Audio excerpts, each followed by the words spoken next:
Rossiya Eron xalqiga ko'maklash uchun harakat qilmoqda. Putin: Eron AQShning Suriyadagi harbiy bazasiga zarba berdi. Ommaviy axborot vositalari: Rossiya urushda Eronga harbiy yordam berishi mumkin. Isroil Eron bilan urushni yakunlashga tayyor. Shimoliy Koreya AQShning Eron yadroviy inshootlariga hujumini qoraladi. Migrantlar uchun rus tili imtihonida o'zgarishlar bo'ladi. Tramp urush jinoyatchisi. Minglab amerikaliklar AQShning Eronga bergan zarbasidan norozi. Rossiya Kiyevga dronlar va raketalar bilan zarba berdi. Qurbonlar bor. Har bir o'tkazmangizdan ushlab qolinadigan komissiya sizga deyarli bilinmaydi. Lekin ular mana shunday pullaringizni mayda-mayda bo'lib yo'qolib ketishiga sababchi bo'lishi mumkin. Tezda ilovasi orqali siz Rossiyadan O'zbekistonga yoki O'zbekistondan Rossiyaga hech qanday komissiyalarsiz pul o'tkazishingiz mumkin.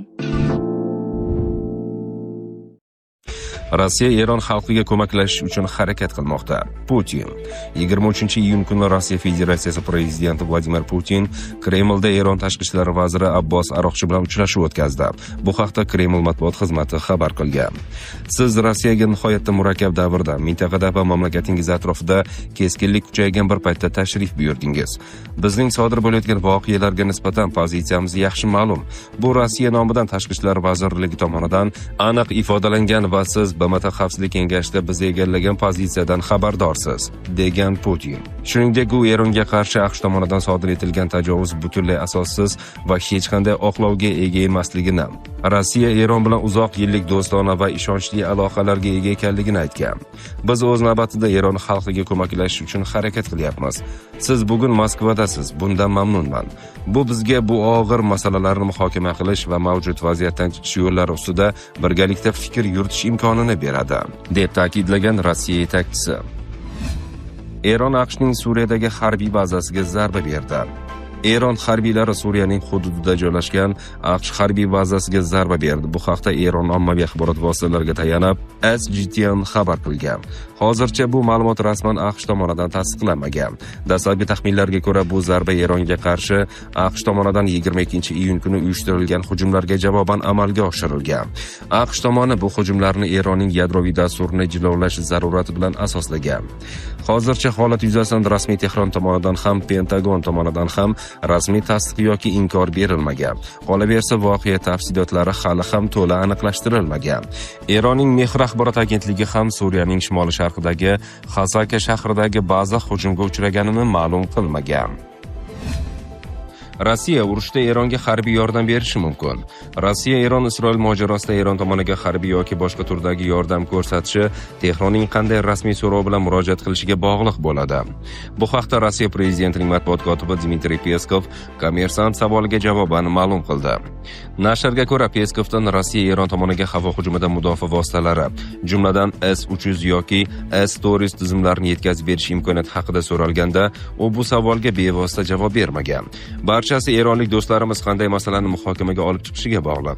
Aynan bugun Eron tashqi ishlar vazirligi bilan aloqalar o'rnatiladi va keskinlik kuchaygan fonda tomonlar fikr almashib, Eron tomoni vaziyat bo'yicha o'z nuqtai nazarini bizga yetkazadi, dedi Peskov Rossiyaning Eronga, jumladan harbiy ko'mak ko'rsatish rejalari haqidagi savolga javoban.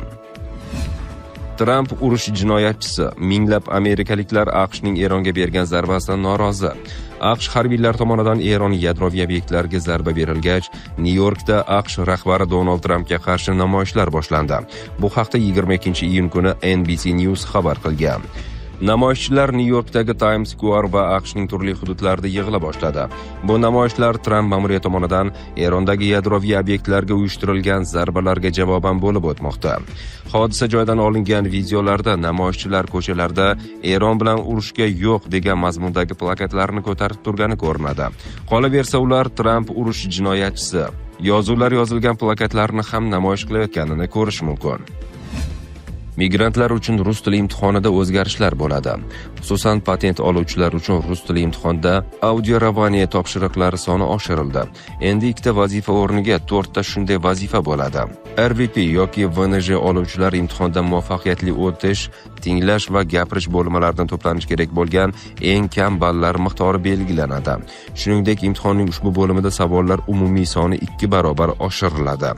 Yangilangan imtihonlarni qabul qilish 2025-yil 10-iyuldan boshlanadi. Isroil Eron bilan urushni yakunlashga tayyor. Ommaviy axborot vositalari. Isroil hukumati yaqin orada Eron bilan urushni yakunlashga tayyor. Bu haqda Isroil va arab rasmiylariga tayanib The Wall Street Journal xabar qilgan. Nashrga ko'ra, Isroil armiyasi yaqin kunlarda Erondagi barcha harbiy nishonlarni yo'q qilib, urushni to'xtatish imkonini yaratmoqchi. Bu orqali ular Eronni uranni boyitishni to'xtatish va muzokaralarga qaytishga undamoqchi. Ma'lum qilinishicha, AQSh rasmiylari ushbu istakni Eron tomoniga yetkazishni arab davlatlaridan so'ragan va bu taklif Eronga ham yetkazilgan.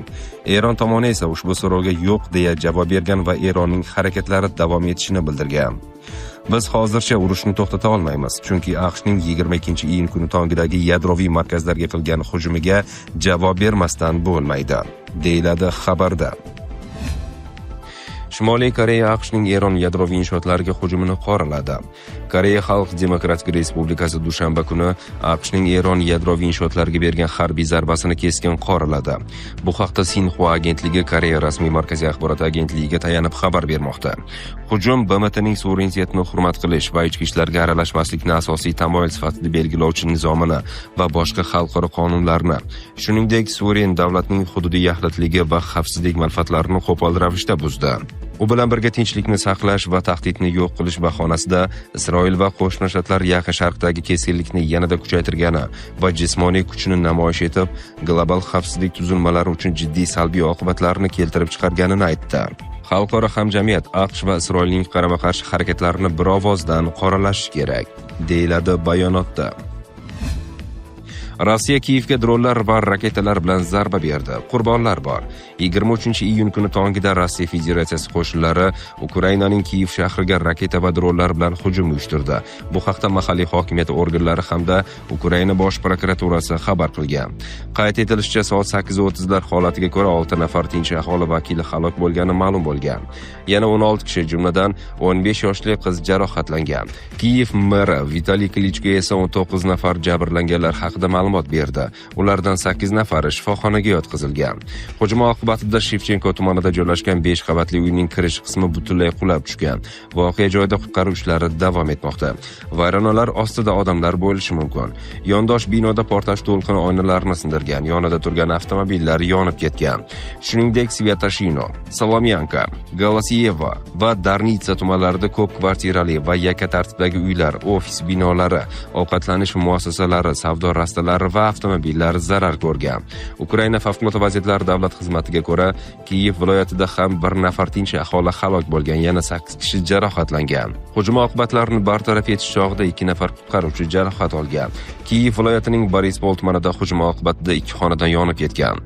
Belotserkovskiy tumanida bir nechta yakka tartibdagi uylarga, ko'p qavatli binoga zarar yetgan. Shuningdek, tibbiyot muassasasi joylashgan mehmonxona binosi vayron bo'lgan. Bucha tumanida 4 xonadon va 3 ta avtomobil shikastlangan.